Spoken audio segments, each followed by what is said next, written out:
Segera download Quran Tadabbur, dia meraih tafsir dalam genggaman Anda. Bulan Ramadan adalah bulan Al-Quran.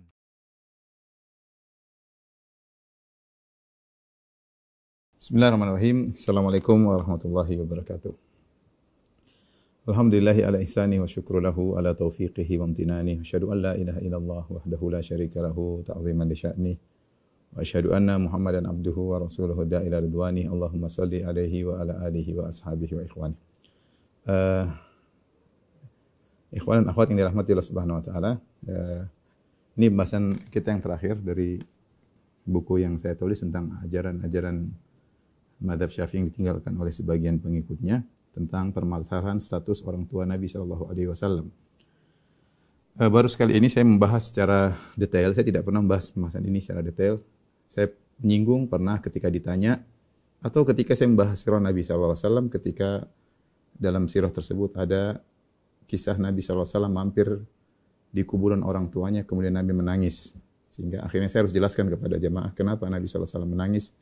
Karena Nabi sallallahu alaihi wasallam dilarang untuk minta ampun kepada Allah untuk ibunya. Maka akhirnya terpaksa saya jelaskan tentang status orang tua Nabi sallallahu alaihi wasallam.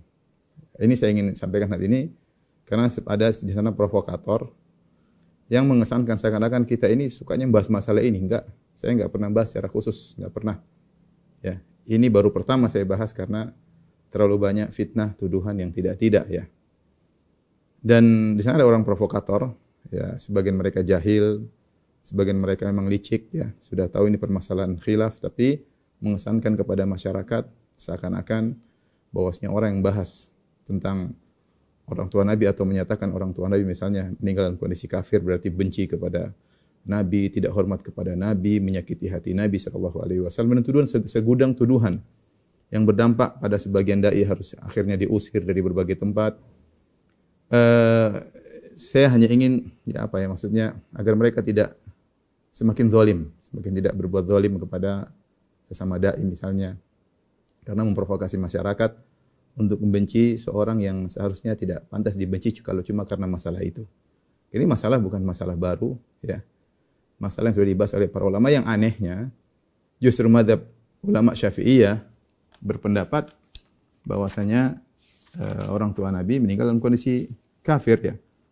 Saya baca saya kumpulkan 40 ulama yang berpendapat dengan pendapat ini, sementara yang berpendapat orang tua Nabi di surga 3 orang. Nanti akan saya nukil semuanya. Tapi saya ingin sampaikan di antara ulama Syafi'i yang berpendapat bahwasanya kedua orang tua Nabi meninggal dalam kondisi kafir adalah Al-Mawardi, ya, kemudian Al-Baihaqi, kemudian Al-Juwaini, kemudian di antaranya Ar-Rafi'i, kemudian yang paling tegas dalam hal An-Nawawi rahimahullahu taala, kemudian Ibnu Rif'ah, Imam Az-Zahabi, Imam Ibnu Katsir rahimahullahu taala. Kemudian di antaranya adalah Al-Biqai ya. Ini ulama-ulama besar ya.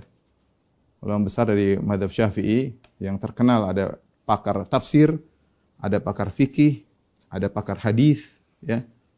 Kumpulan ulama Syafi'iyah ini semuanya menyatakan Nabi sallallahu alaihi wasallam orang tuanya meninggal dalam kondisi kafir. Insyaallah saya tidak maksudnya bukan maksud saya untuk mudah-mudahan Allah maafkan saya. Artinya saya membahas ini bukan maksud untuk membela diri, bukan ya. Saya hanya ingin mereka tidak semakin zalim dan juga agar masyarakat tidak terpedaya dengan provokasi yang mereka lakukan. Itu saja ya. Adapun lika-liku bahwasanya misalnya seorang diusir dari sana, biasa itu lika-liku dalam dakwah. Jadi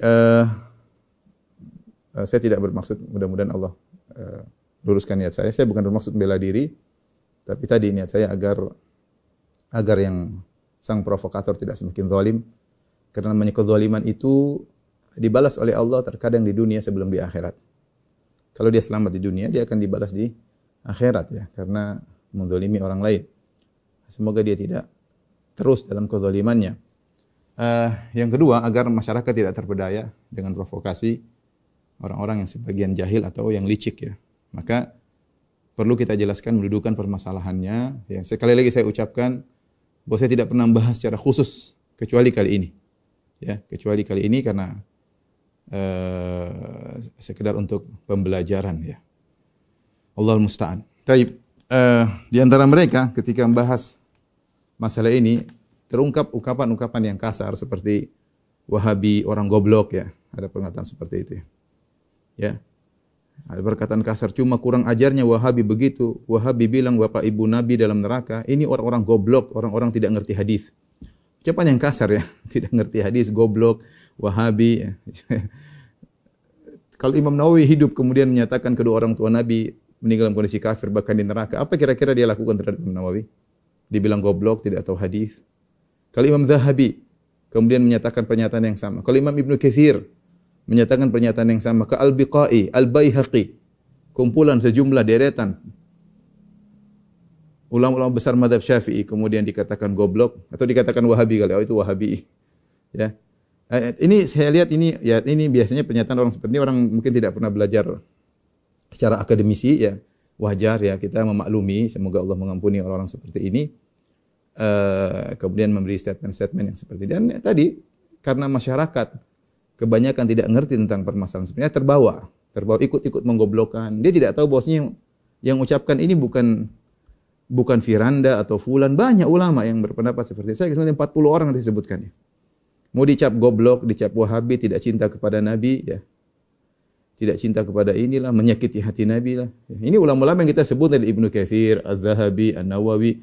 Ini orang-orang yang cinta kepada Nabi SAW. Mereka punya syarah hadis, Imam Nawawi punya syarah Nawawi, punya buku fikih ya. Al-Biqai punya tafsir ya. Al-Baihaqi punya Sunan Al-Baihaqi dan macam-macam ya. Ulama besar ya. Ulama besar yang sangat cinta kepada Nabi SAW, punya sirah ditulis oleh Ibnu Katsir, sirah Nabi ya. Makanya kadang-kadang aneh, maksudnya mereka menuduh kita gara-gara kita bahas ini tidak cinta kepada Nabi. Sementara mereka sendiri tidak pernah mengajarkan sirah Nabi dari awal sampai akhir. Ya. Mereka tidak pernah atau jarang bahas hadis Nabi. Hadis Nabi tidak pernah dibahas ya. Sebagian mereka mungkin hanya kumpul orang kemudian salawatan melulu ya. Sementara ilmu tentang hadis Nabi tidak dibahas ya. Kemudian isinya mencaci maki, mencela orang yang kemudian bahas masalah ini ya. Ini hanya saya menyampaikan untuk agar seorang cerdas jangan mudah diprovokasi, ya, memecah belah kaum muslimin ya. Masalah biasa. Anda berpendapat bahwasanya orang tua Nabi di surga, tafadhal silakan. Yang lain berpendapat orang tua Nabi meninggal dalam kondisi kafir, toh banyak ulama juga dan itu mayoritas. Tidak perlu kemudian melazimkan bahwasanya kalau berpendapat orang tua Nabi SAW meninggal dalam kondisi kafir berarti menyakiti Nabi, tidak menghargai Nabi, menghina Nabi dan macam-macam kelaziman-kelaziman yang tidak lazim. Yang seandainya itu merupakan kelaziman, maka kita akan menggoblok-goblokkan para ulama Syafi'iyah yang tadi saya sebutkan. Bahkan sebagian mereka tadi menuduh, ini tidak tahu hadis ya. Dia tuduh orang tidak tahu hadis, padahal yang mengucap itu para ulama hadis. Sementara ketika dia menyebutkan nama perawi salah ya. Seperti nama perawi harusnya Hammad bin Salamah, dia mengatakan Hammad bin Salamah ya. Ini secara kalau orang penuntut ilmu ngerti, ini orang enggak ngerti, enggak pernah bergaul dengan para perawi hadis sehingga salah ucap. Kemudian tidak perlulah kita menggoblok-goblokkan orang, maksud saya ya cukup ya, itu tidak benar. Hak antum mengatakan itu pendapat tidak tepat, yang benar saya itu silakan aja. Tapi mengatakan goblok, tidak ngerti hadis, padahal sendiri tidak ngerti hadis. Ya, ini adalah hal yang konyol menurut saya. Apalagi bahasa Arabnya kemudian salah-salah ya. Maksudnya tidak perlu seperti itu. Semua orang tidak luput dari kesalahan. Saya pun bisa salah bahasa Arab saya pun bisa salah menyebutkan perawi hadis, bisa saja ya, tapi tidak perlu menggoblok-goblokkan orang sementara kita sendiri ilmu kita sangat-sangat minim dan terbatas ya. Baik. Ikhwan dan akhwat yang rahmatillah subhanahu wa ta'ala, kalau kita mau kenceng-kencengan, justru sebagian ulama menukil bahwasanya orang yang berpendapat orang tua Nabi sampai kakek-kakeknya semua adalah mukmin, justru itu pendapat Syiah. Justru itu pendapat Syiah ya. Bukan saya mengatakan demikian, yang mengatakan adalah Ar-Razi. Ar-Razi. Ada lagi salah seorang dari mereka yang mengatakan salah paham tentang pernyataan Ar-Razi, salah nukil. Saya tidak perlu sebut nama, tapi ya demikianlah ketika seorang sudah kadang emosi atau jengkel, terkadang baca salah paham. Ya. Sehingga mengatakan Ar-Razi berpendapat bahwasanya orang tua Nabi di surga ya, atau demikian kira-kira ya, dan itu ternyata keliru, ternyata kebalik. Justru Ar-Razi sedang membantah. Ar-Razi itu dalam bukunya Tafsir Ar-Razi terkadang menyampaikan pendapat yang dia selisih, dia sampaikan hujahnya. Kemudian dia bantah belakangan. Ini orang rupanya dia baca cuma ketika Ar-Razi menukil perkataan orang, dia tidak tahu kalau itu Ar-Razi sedang menukil pendapat yang akan dia bantah. Dikira dia buka tafsir, dia baca ini pendapat Ar-Razi, padahal tidak ya. Makanya harus amanah ketika menukil ya. Baca dari awal sampai akhir ya. Baru kemudian menukil. Semua orang bisa salah, tapi kalau dalam rangka menyerang, merendahkan, menghinakan sampai mengakibatkan pengusiran dan yang lainnya, tadi saya katakan Allah tidak tidur ya. Semua tercatat ya. Ada perhitungannya nanti di dunia maupun di akhirat terlebih lagi. Taib Ar-Razi dalam tafsirnya, ulama yang wafat 606 Hijriah, dia berkata, qalati Syiah. Dinukil jelas, qalati Syiah. Syiah berkata, inna ahadan min aba'ir Rasul alaihi salatu wasallam ajdadahu atau ajdadihi makana kafiran. Wa ankaru an yuqala inna walida Ibrahim kana kafiran wa dzakaru anna Azar kana amma Ibrahim alaihissalam. Orang Syiah berkata, tidak seorang pun dari bapak-bapak Nabi sallallahu alaihi wasallam dan kakek-kakeknya tidak seorang pun yang kafir. Semuanya mukmin. Ini pendapat orang Syiah. Dan mereka mengingkari kalau pernyataan bahwasanya ayahnya Ibrahim kafir. Kata mereka enggak, ayah Ibrahim itu Azar itu bukan ayahnya Ibrahim, tapi itu adalah pamannya atau yang lainnya ya. Ya, sehingga wa dzakaru anna Azar kana amma Ibrahim, kata mereka Azar yang divonis oleh Allah di neraka dan kafir, mereka katakan itu adalah paman Ibrahim alaihissalam dan bukan ayah Nabi Ibrahim alaihissalam. Jadi pendapat ini kalau kita mau kenceng-kencengan justru menunjukkan bahwasanya yang berpendapat orang tua Nabi SAW di surga, kakeknya semuanya di surga, moyang-moyangnya semuanya di surga, maka itu adalah pendapat, justru itu pendapat orang-orang Syiah. Tapi kita tidak pernah menyatakan orang yang berpendapat demikian dengan orang Syiah. Kita tidak ingin balas tuduhan dengan tuduhan ya. Karena kita tahu ini memang ada perselisihan pendapat ya. Tapi ikhwan dan akhwat yang rahmatillah subhanahu wa ta'ala, dalam buku saya nukilkan tabel ya tentang ulama yang berpendapat bahwasanya kedua orang tua Nabi SAW meninggal dalam kondisi kafir. Ini sini ada ulama mazhab ya dari mazhab Maliki, kemudian nanti ada mazhab Hanafi. Ini ya silakan kalau teman-teman punya bukunya maka bisa dibuka ya. Ada mazhab Syafi'i ya. Kemudian ada mazhab Hambali, kemudian ada ulama hadis ya.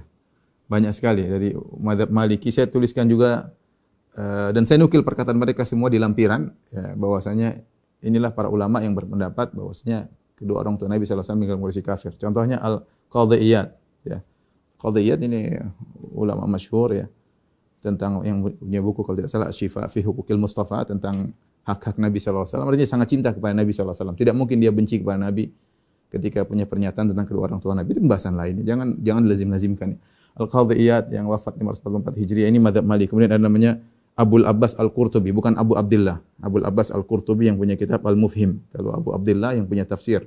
Kalau Abu Abdullah Al-Qurtubi berpendapat orang tua Nabi di surga ya.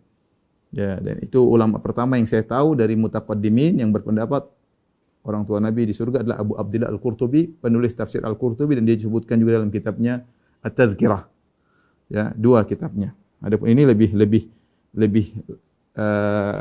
tua daripada Abu Abdullah Al-Qurtubi, yaitu Abul Abbas Al-Qurtubi, itu ulama Malikiyah. Kemudian juga nanti ada Al-Qarrafi, ya, ahli usul.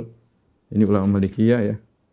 Kemudian adapun ulama Hanafi ada Abu Hanifah, Imam Abu Hanifah, ada At-Tahawi, kemudian ada As-Sarakhsi, kemudian ada Al-Aksani, Al-Mambaji, dan banyak ya disebutkan. Kemudian juga mazhab Syafi'i, ada Al-Mawardi, saya nukilkan semuanya. Kemudian Al-Baihaqi. Ya ulama ada dulu lihat wafat 450 Hijriah, ini wafat 458 Hijriah. Kemudian ada Al-Juwaini 478 Hijriah, ada Ar-Rafi'i 623 Hijriah, ada kemudian An-Nawawi 676 Hijriah, ada Ibnu Rif'ah, ada Zahabi, ada Ibnu Katsir 774 Hijriah, dan terakhirnya adalah Al-Biqai dalam kitabnya Nazm Ad-Durar fi Tanasub Al-Ayati Was-Suwar ya. Kemudian ulama Hambali ada Abu Ali Al-Hashimi Al-Baghdadi yang wafat 428 Hijriah. Kemudian ada Abul Muzaffar ya. Kemudian ada Ibnu Jauzi, ya, terkenal Ibnu Jauzi 597 Hijriah. Kemudian ada Abu Muhammad Ibnu Qudamah, ada Abdul Faraj Ibnu Qudamah, ya. Ada Ibnu Taimiyah, Ibnu Qayyim, ada Ibnu Muflih, ya. Ya. Kemudian juga Ahlul Hadis, ada Ibnu Majah, ya. Ada juga An-Nasa'i, ya. Kemudian itu di antaranya Ibnu Majah An-Nasa'i. Taib. Belum lagi kalau kita bicara ulama tafsir, ya. Kalau mau tahu tentang perkataan ulama tafsir, silakan buka tafsir mereka tentang firman Allah dalam surat At-Taubah ayat 113, yaitu makana lin nabi walladzina amanu ayastaghfirul musyrikin walau kanu uli qurba. Tidak pantas bagi nabi dan orang yang beriman untuk mohon ampunan kepada kaum musyrikin meskipun mereka adalah karib kerabat mereka. Kumpulan ulama, ya. Saya sebutkan sini banyak sekali, ya. Ya, intinya inilah para ulama, ada sekitar 18 ahli tafsir yang menjelaskan tentang status kedudukan kedua orang tua Nabi, bahwasanya mereka meninggal dalam kondisi kafir. Adapun ulama-ulama yang menyatakan bahwasanya orang tua Nabi tidak di neraka bahkan masuk surga, sepanjang penelitian saya dapati baru 3, ya. Ada yang kita teliti sampai awal abad ke-11, yaitu sampai Imam Suyuti, ya. Karena yang paling getol dalam hal ini Imam Suyuti rahimahullahu taala. Yang pertama kali menyebutkan ini ada Abu Abdillah Al-Qurtubi, wafat 671, bukan Abu Abbas tadi, ini Abu Abdillah Al-Qurtubi, sahibut tafsir dan juga pemilik kitab At-Tazkirah, ya. Yang kedua adalah Ibnu Raslan Asy-Syafi'i dalam Syarah Sunan Abi Dawud, dan yang ketiga As-Suyuti Asy-Syafi'i, wafat 911 Hijriah. As-Suyuti punya ada beberapa buku, 5 atau 6 buku membahas tentang masalah ini. Dia konsentrasi dalam bahas masalah ini. Jadi ini saja kalau kita sudah jelaskan saja tentang jumlah ulama, ya ternyata kita dapati mayoritas. Bahkan mayoritas ulama berpendapat bahwasanya kedua orang tuanya meninggal dalam kondisi kafir, ya. Kita teliti juga ternyata pendapat bahwasanya kedua orang tua Nabi di surga itu belakangan. Oleh karena sebagian ulama mengatakan ijma bahwasanya seluruh ulama berpendapat kedua orang tua Nabi meninggal dalam kondisi kafir. Karena pendapat yang menyatakan orang tua Nabi di surga belakangan, yang paling pertama abad ke-7. Abad ke-7 Abu Abdillah Al-Qurtubi. Adapun tadi kita sebutkan ada ulama sebelumnya, ada abad kedua, ada abad ke-4, abad ke-5. Jadi ini belakangan, ya. Abu Abdillah Al-Qurtubi abad ke-7 baru berpendapat demikian. Kemudian diikuti oleh Ibnu Raslan, kemudian dijelaskan dengan panjang lebar lagi oleh As-Suyuti abad ke-10. Ya, abad ke-10 911 Hijriah. Ini sekedar muqaddimah, atau agar seorang jangan kenceng-kencengan, turun sedikit kalau lagi emosi kita bicara tentang orang tua Nabi, dia tahu ternyata ini pendapat banyak ulama. Tidak pantas bagi saya untuk menggoblok-goblokan, kemudian menuduh macam-macam, tidak perlu. Memilih pendapat di surga tafadhal, silakan. Memilih pendapat bahwasanya kedua orang tua Nabi meninggal dalam kondisi kafir, silakan, masing-masing ada ulamanya, tidak perlu kita memframing atau mendramakan seakan-akan ini adalah kekejian kepada, dalam rangka menimbulkan kebencian kepada seseorang, ya. Ini kezaliman seperti ini, berbuat kezaliman kepada sesama muslim, ya. Ya. Kalau kita mau balas, kita bilang ini pendapat Syiah seperti ini. Mau kita balik, ini Syiah. Ini mendukung pendapat Syiah. Kita kan enggak mungkin kita bilang begitu. Sementara kita tahu mereka tidak suka dengan Syiah, ya. Taib, ini kita berbicara tentang dua pendapat yang ada tentang permasalahan ini, ya. Tadi saya katakan saya kumpulkan sekitar 40 ulama berbagai macam mazhab dari 4 mazhab dan juga para al-hadis menyatakan kedua orang tua Nabi meninggal dalam kondisi kafir. Dan tadi 3 ulama saya sebutkan, ya, Abu Abdillah Al-Qurtubi, Ibnu Raslan dan juga As-Suyuti terakhir yang wafat 911 Hijriah. Ya. Selanjutnya kita akan bahas tentang mana pendapat yang lebih kuat, ya. Mana pendapat yang lebih kuat. Ini tidak ada pemaksaan, ya. Masing-masing silakan milih pendapat yang mana, ya. Saya hanya menyampaikan pendapat yang saya lebih pilih, ya, dan menurut saya lebih kuat dan sesuai dengan dalil. Pendapat yang lebih kuat Allah alam bisawab, ya, ditinjau dari dalil-dalil yang menyatakan bahwasanya kedua orang tua Nabi meninggal dalam kondisi kafir lebih kuat daripada yang menyatakan kedua orang tua Nabi meninggal dalam kondisi muslim, ya, apalagi masuk surga, ya. Tentu kita tunduk kepada dalil. Allah Subhanahu wa taala berfirman, "Fa in tanaza'tum fi syai'in faruddu ila Allahi war Rasul." jika kalian berselisih tentang suatu maka kembalikan kepada Allah dan Rasul-Nya, ya. Allah berfirman, "Fala rabbika la yu'minuna hatta yuhaqqimuka fi ma shajara bainahum, thumma la yajidu fi anfusihim harajan mimma qadaita wa yusallimu taslima." Demi Allah, demi Rabbmu, la yu'minun, mereka tidak akan beriman hatta yuhaqqimuka fi ma shajara bainahum, sampai mereka menjadikan engkau sebagai hakim di antara perkara yang mereka perselisihkan. Ya, thumma la yajidu fi anfusihim haraja, kemudian mereka tidak mendapati dalam diri mereka gerundal, tidak puas dan yang lainnya. Wa yusallimu taslima, dan mereka terima benar apa pernyataan Nabi sallallahu alaihi wasallam, ya. Tapi kita akan mengadakan komparasi, ya. Komparasi dua pendapat, ya.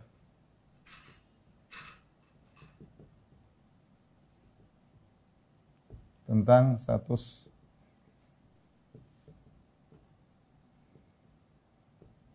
Tuhan Nabi sallallahu alaihi wasallam.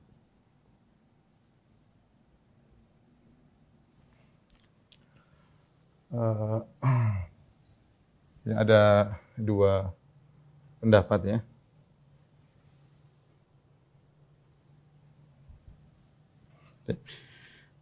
Pendapat pertama menyatakan bahwasanya kedua orang tua Nabi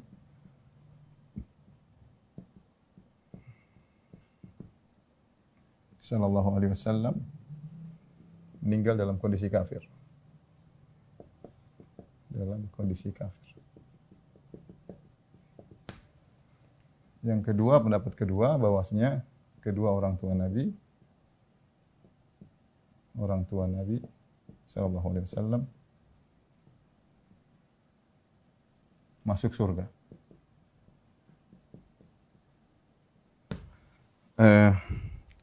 Komparasi yang pertama adalah dari sisi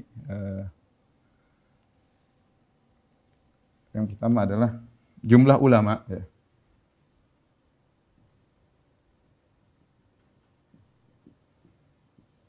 Adapun yang mengatakan kedua orang tua Nabi meninggal dalam kondisi kafir, maka ini mayoritas, ya. Mayoritas. Tadi saya nukil dalam buku sekitar kurang lebih 40 ulama dari kalangan madhab, kemudian dari kalangan para ahli tafsir dan ahli hadis, sekitar 40 ulama. Adapun yang menyatakan kedua orang tua Nabi masuk surga ada minoritas. Kita sampai Suyuti yang terakhir, yaitu abad ke-10. Saya tidak bicara ulama sekarang, ya. Saya bicara ulama-ulama terdahulu. Minoritas, ya, yang saya dapati 3 orang. 3 orang, yaitu yang pertama adalah Abu Abdillah Al-Qurtubi.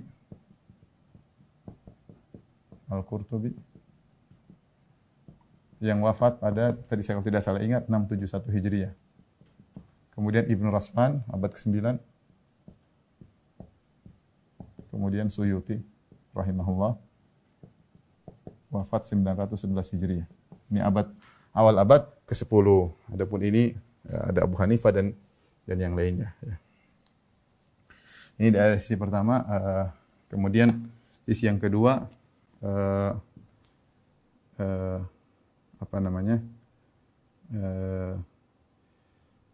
kemunculan pendapat.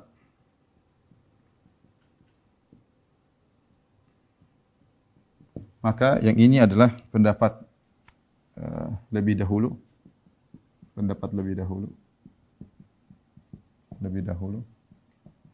Bahkan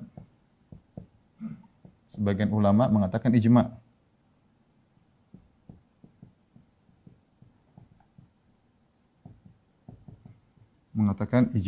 Ya. Ya.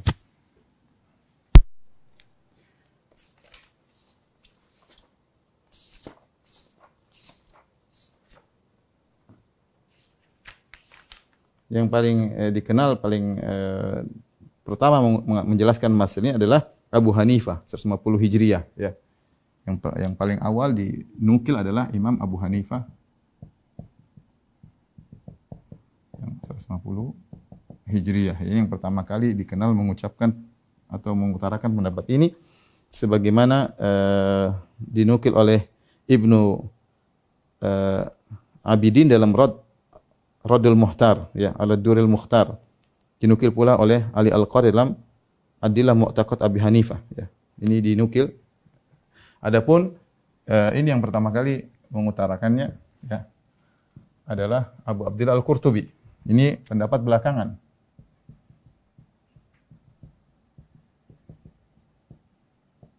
Kemudian yaitu abad ke-7. Kemudian sisi ketiga yang penting adalah sisi pendalilan. Ya. Pendalilan daripada pendapat pertama, ya, ayat beserta sebab nuzul, ya. Tapi yang sharih adalah hadis. Adalah hadis Anas dalam Sahih Muslim. Dalam Sahih Muslim, hadis sahih, ya. Sahih Muslim.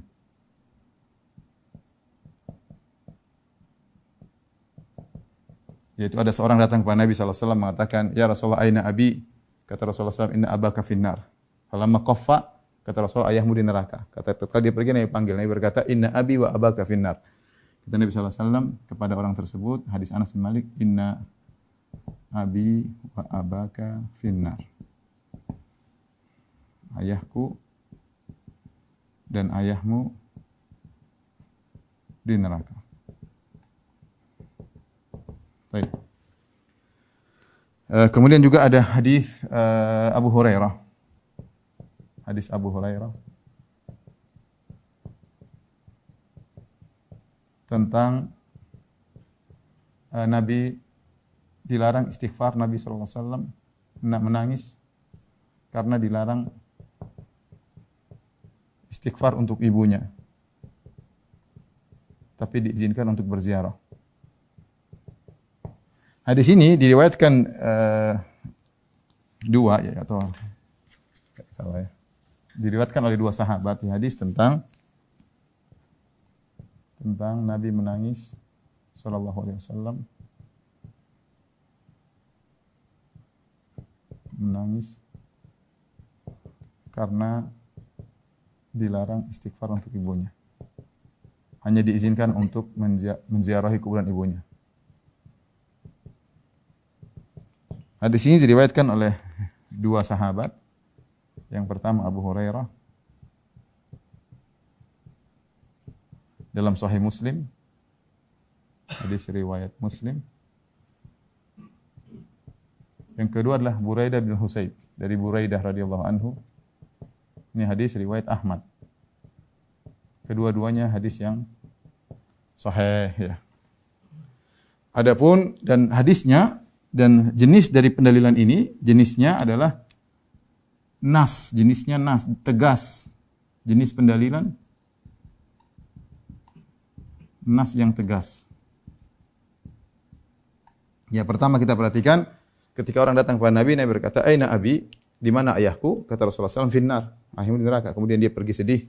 Nabi mengatakan, untuk menghibur dia, kata Nabi, "Inna abi wa abaka finnar." Dan disebut oleh para ulama, Nabi mengucapkan itu untuk bahwasanya bukan kamu saja yang sedih, saya pun sedih.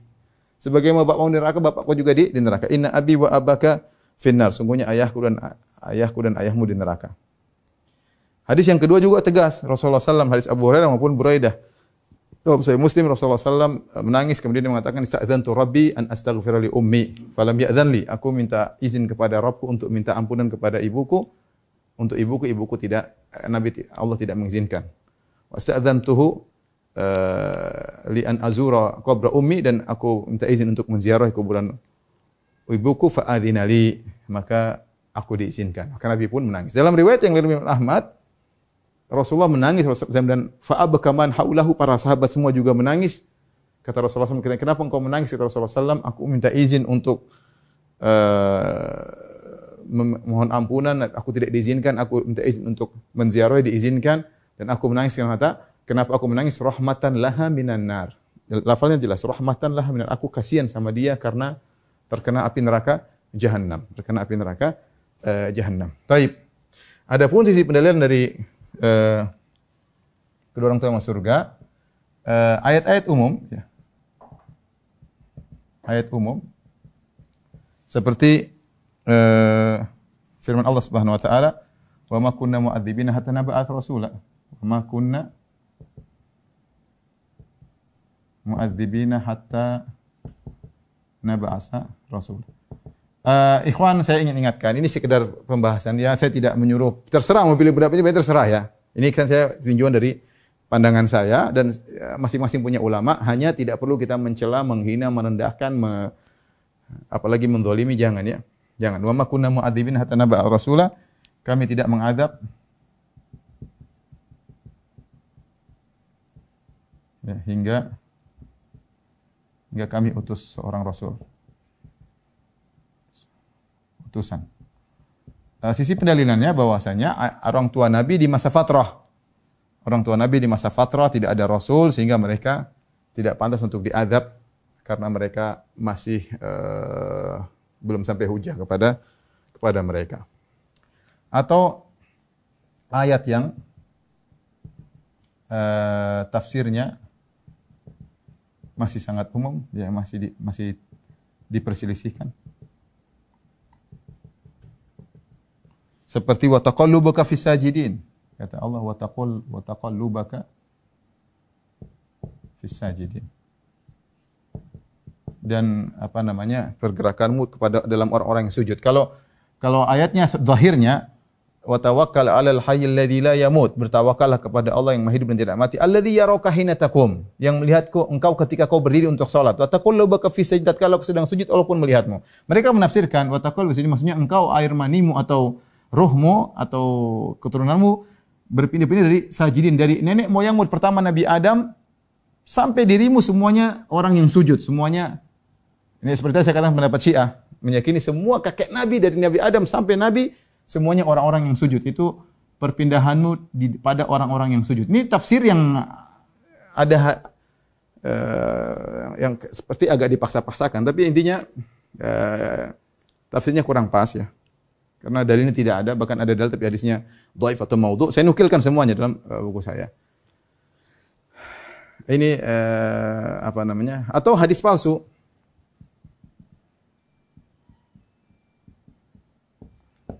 Bahwa Nabi menghidupkan kembali, atau bahwasanya orang tua Nabi hidup kembali, dibangkitkan dari kuburan,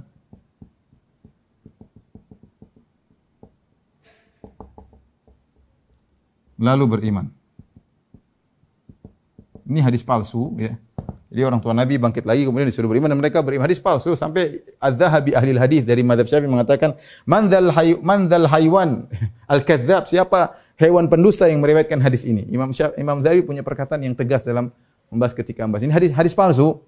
Dan ini bagaimana ada kebangkitan sebelum untuk beriman lagi, udah meninggal, sudah lewat, ini dibangkitkan disuruh beriman ya. Sebelum hari kebangkitan, intinya ini hadis palsu ya. Taib. Jadi sisi pendalilan saya lebih condong pada pendapat ulama yang menyatakan bahwasanya kedua orang tua Nabi meninggal dalam kondisi kafir. Taib. Ada munaqasyah, pendapat kedua membantah pendapat pertama membantah kedua. Saya jelaskan panjang itu, saya jelaskan sebagian saja. Contoh, seperti mereka mengatakan hadis ini, ayahku dan ayahmu di neraka, dikritiki dari dua sisi. Ini dikritiki dari dua sisi. Dikritiki dari dua sisi. Pertama, dari sisi sanad.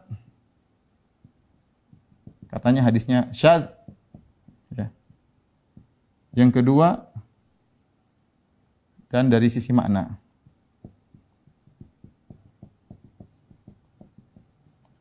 Kata mereka, hadis ini mereka hanya taklid kepada Imam Suyuti. Imam Suyuti menyebutkan bahwasanya hadis ini syadz. Kenapa? Jadi riwayatnya begini, Anas, saya tuliskan sanadnya kira-kira ya. Anas bin Rasulullah sallallahu alaihi wasallam. Kemudian Anas bin Malik. Kemudian Thabit Al-Bunani.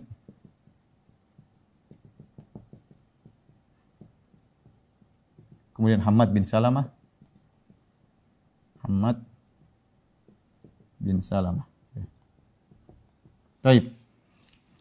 Ini hadis yang terdapat dalam Sahih Muslim. Hadis ini dalam Sahih Muslim, hadis riwayat. Hadisnya sahih. Kata mereka bahwasanya dalam riwayat yang lain datang riwayat Anas bin Malik kemudian Thabit. Jangan sini. Jadi Dalam riwayat yang lain bukan dari Hamad bin Salamah, ini kan Hamad bin Salamah. Dari Sabit Al-Bunani kepada Ma'mar bin Rashid. Ma'mar. Ini di bawahnya ada Abdul Razak.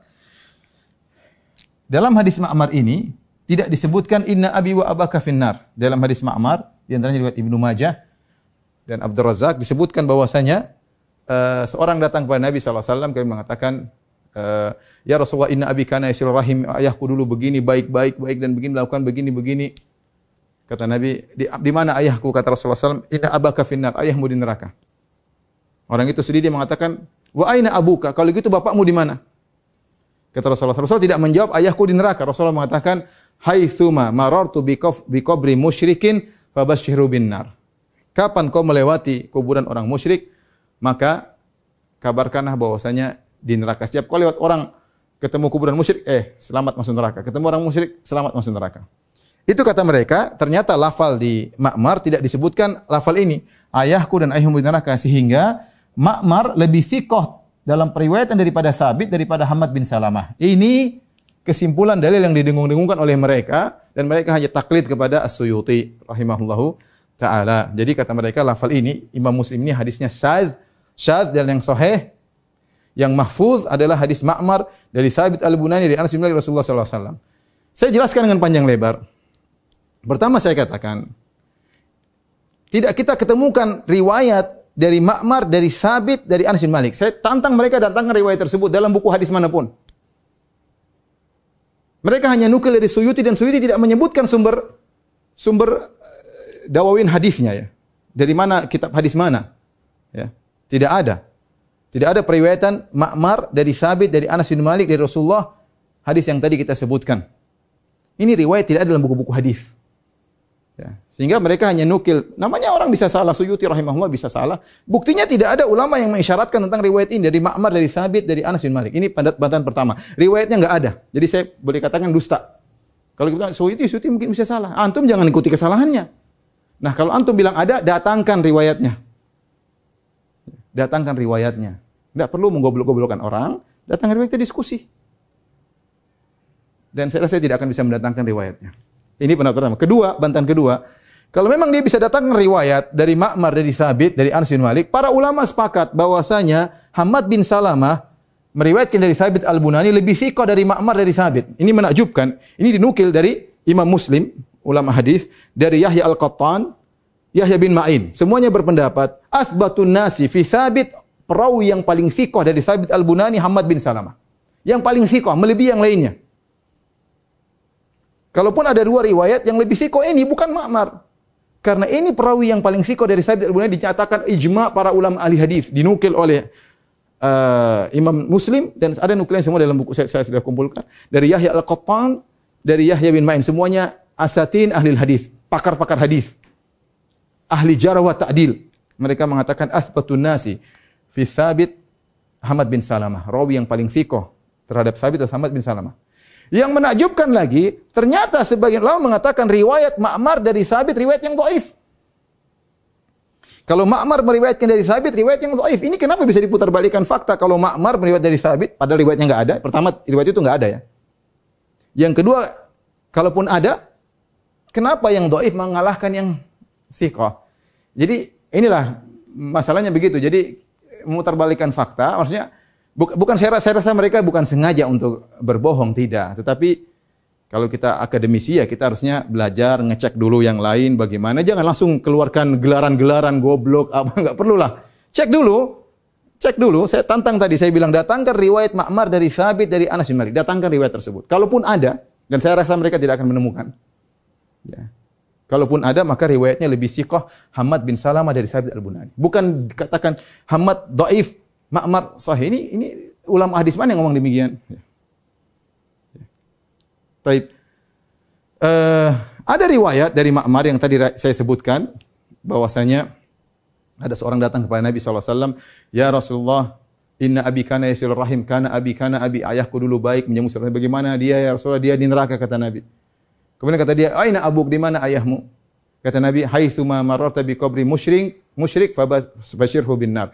Kapan kau melewati kumpulan orang musyrik, maka kabarkanlah dia di neraka. Beri kabar gembira dia di neraka. Selamat masuk neraka, selamat masuk neraka.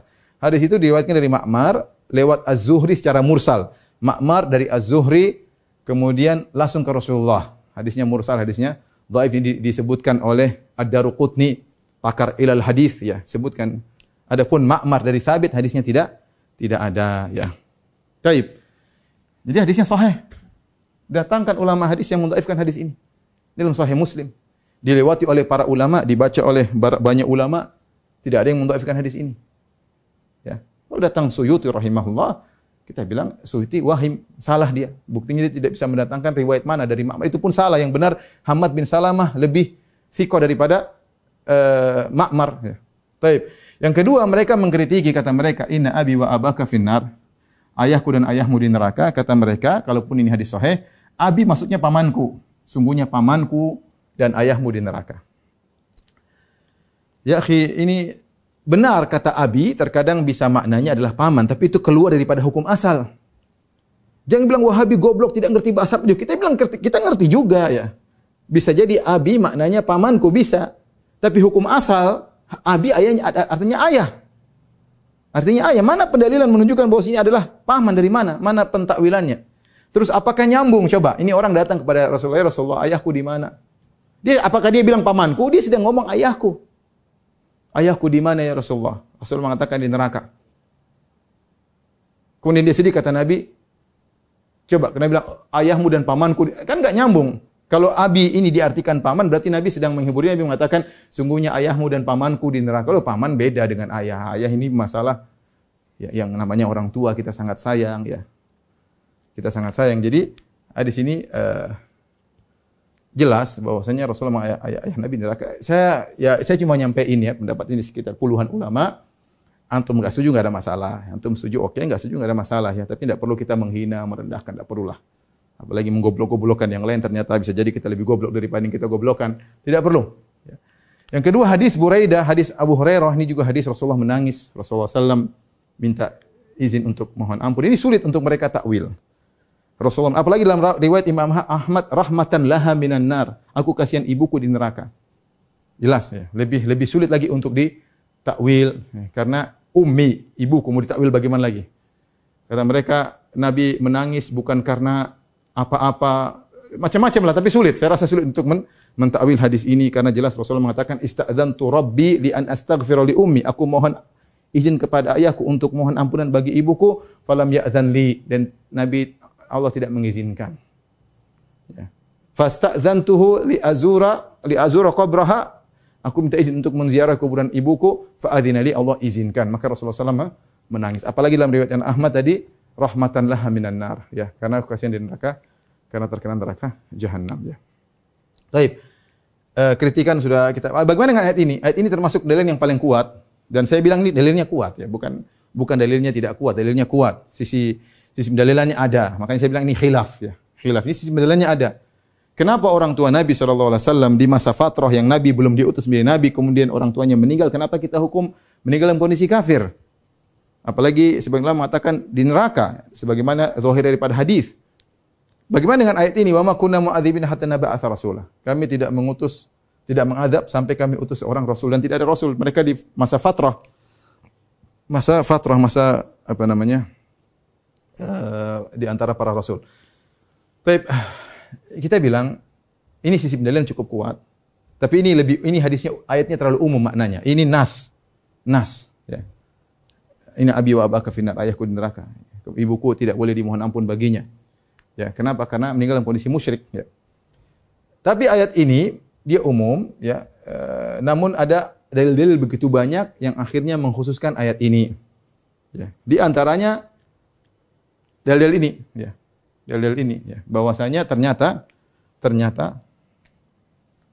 ayat ini namun jawabannya ternyata ini kan maksudnya di masa fatrah. Kata mereka di masa fatrah. Namun ternyata perhatikan, ya. Di masa tersebut ada orang-orang yang mengenal tauhid. Yang mengenal tauhid.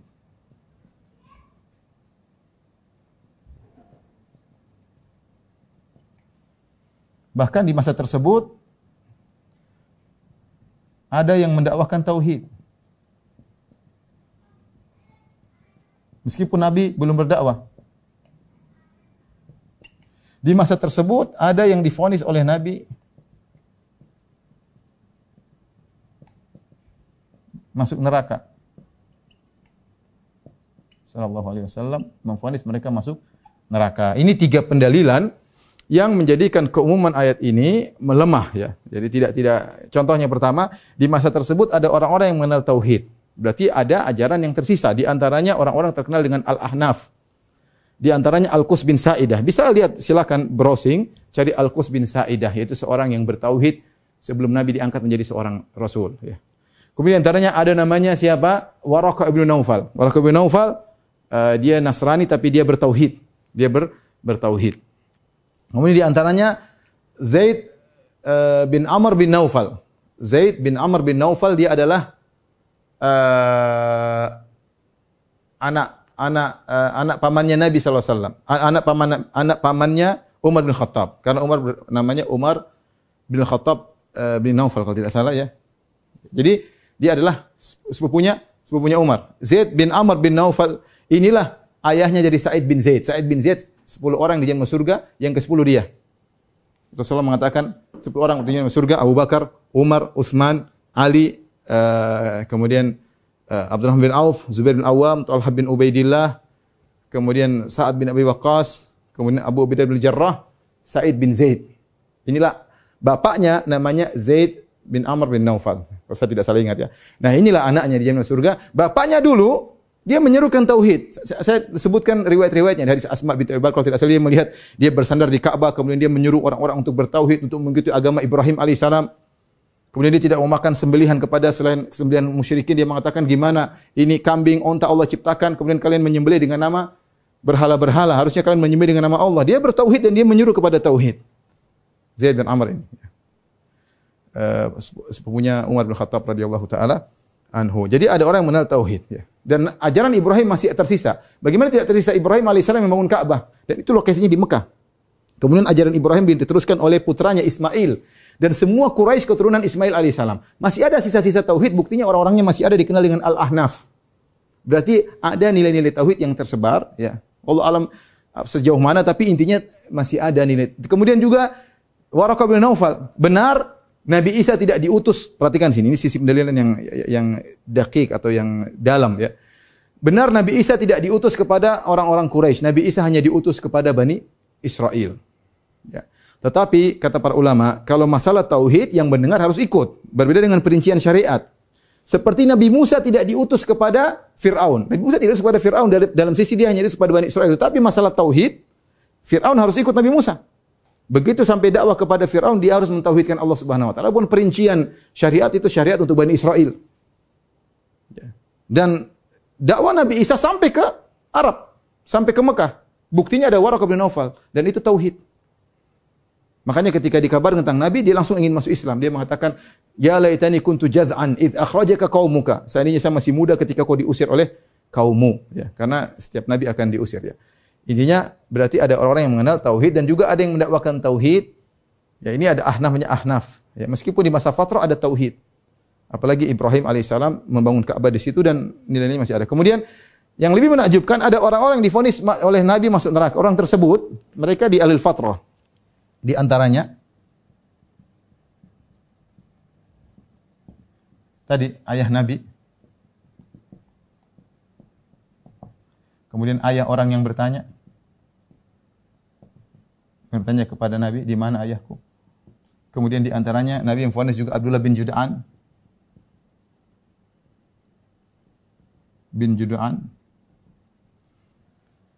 Nabi juga memvonis misalnya Amr bin Luhai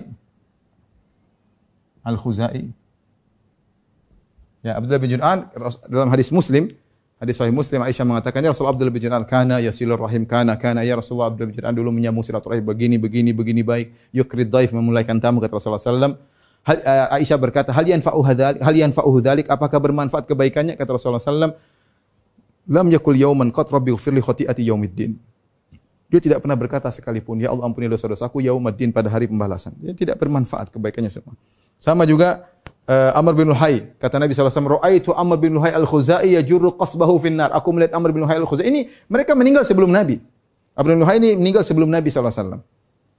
Ya. Abdullah bin Jud'an meninggal sebelum Nabi diangkat menjadi seorang Nabi. Amr bin Luhai al-Khuzai juga, Nabi mengatakan, "Ra'aitu Amr bin Luhai al-Khuzai."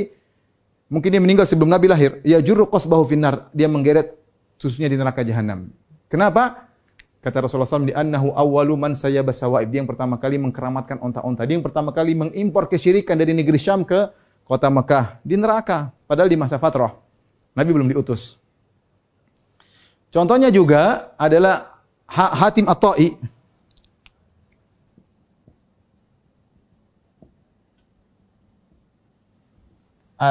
Adi bin Hatim, sahabat yang masyhur, dia bertanya, "Rasulullah, ayahku dahulu." Hatim atau ini terkenal sangat baik, memuliakan tamu, orang terkenal sangat baik.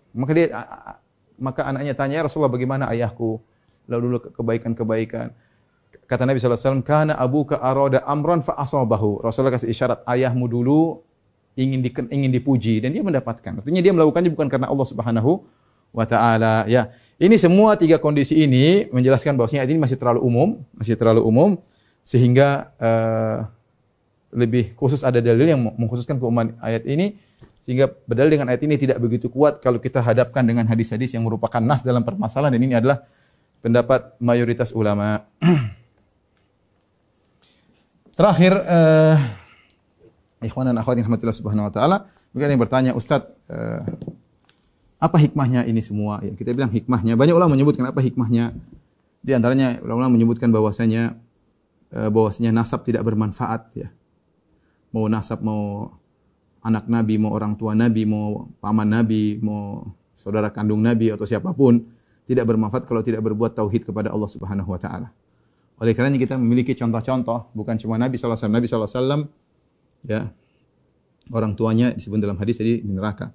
Nabi Ibrahim alaihissalam, orang tuanya, ayahnya di neraka. Dalam dalam ayat juga dalam hadis disebutkan, ya, orang tuanya di neraka Ibrahim. Kemudian contohnya lagi Nabi Nuh, anaknya di neraka. Anaknya di neraka, ya. Istrinya juga di neraka, ya. Orang terdekat Nabi Lut juga istrinya di neraka. Ini menunjukkan bahwasanya kekerabatan tidak bermanfaat. Sebagaimana sabda Nabi sallallahu alaihi wasallam, "Man batta amaluhu lam yusri nasabuh." Barang siapa yang amalnya lambat maka tidak akan cepat nasabnya. Artinya nasab tidak bermanfaat kalau ternyata amalnya lambat, ya. Seorang dengan amalnya. Kalau amalnya baik maka kekerabatan bermanfaat. Kalau amalnya baik maka kekerabatan bermanfaat. Tapi kalau amalnya tidak baik, kekerabatan nasab tidak ada faedahnya. Yang pertama. Faedah yang kedua, untuk memberi hiburan kepada atau pelipur lara bagi orang-orang yang mengalami kondisi yang serupa. Saya baru 2 hari lalu, kemarin, orang datang menangis tentang bapaknya. Ya Ustaz, bapak saya begini, melakukan kesyirikan. Apakah saya boleh mohon ampunan baginya? Artinya, subhanallah, ada orang seperti gini, sedih bapaknya, ingat bapaknya begitu baik tapi meninggal syirik misalnya. Atau ingat, sampai dia nangis depan saya. Ya. Itu ada seorang anaknya murtad, dia sangat sayang tapi murtad. Maka ini ada contoh semuanya di kalangan para nabi. Ya. Kalau melihat bapak musyrik, lihat Ibrahim diusir oleh bapaknya, padahal dia sangat sayang kepada bapaknya. Kalau lihat anak mungkin murtad atau musyrik, lihatlah Nuh, bagaimana sayang sama anaknya. Artinya Nabi SAW mengalami ujian yang berat, sebagaimana Ibrahim, sebagaimana Nuh diuji dengan orang-orang terdekat yang kemudian ternyata tidak beriman misalnya, ya, sehingga menjadi pelipur lara bagi orang-orang yang mengalami ujian yang semirip. Taib, ikhwan dan akhwat rahmatillah subhanahu wa ta'ala, intinya ini hanya pemaparan, ya. Seorang bertakwa kepada Allah Subhanahu wa taala, dia memilih pendapat mana terserah, tidak ada paksaan, ya. Tidak perlu menggoblok-goblokkan, tidak perlu menghina. Kita bicara ilmiah, ya. Jangan provokasi massa, ya. Karena itu perbuatan zalim. Provokasi massa pada perkara yang Anda tahu ini masalah khilaf, bahkan Anda menyelisih jumhur. Mayoritas ulama mengatakan orang tua Nabi kafir, kemudian Anda mengatakan yang mengatakan orang tua Nabi kafir berarti benci kepada Nabi, menghina Nabi, menyakiti Nabi. Ayo, siapa yang menyakiti Nabi? Ini namanya provokator. Dan kalau Anda tahu, kalau Anda tidak tahu, maka itu musibah. Kalau Anda tahu terus Anda masih provokasi, fal musibatu a'dzam, maka musibah lebih besar lagi. Kezaliman lebih besar lagi. Jangan melakukan kelicikan, akan dibalas di dunia sebelum di akhirat. Jangan menzalimi orang lain. Demikian saja rekan-rekan rahmati Allah Subhanahu wa taala kajian kita, semoga bermanfaat. Kurang lebih saya mohon maaf. Wabillahi taufiq wal hidayah. Assalamualaikum warahmatullahi wabarakatuh. Assalamualaikum.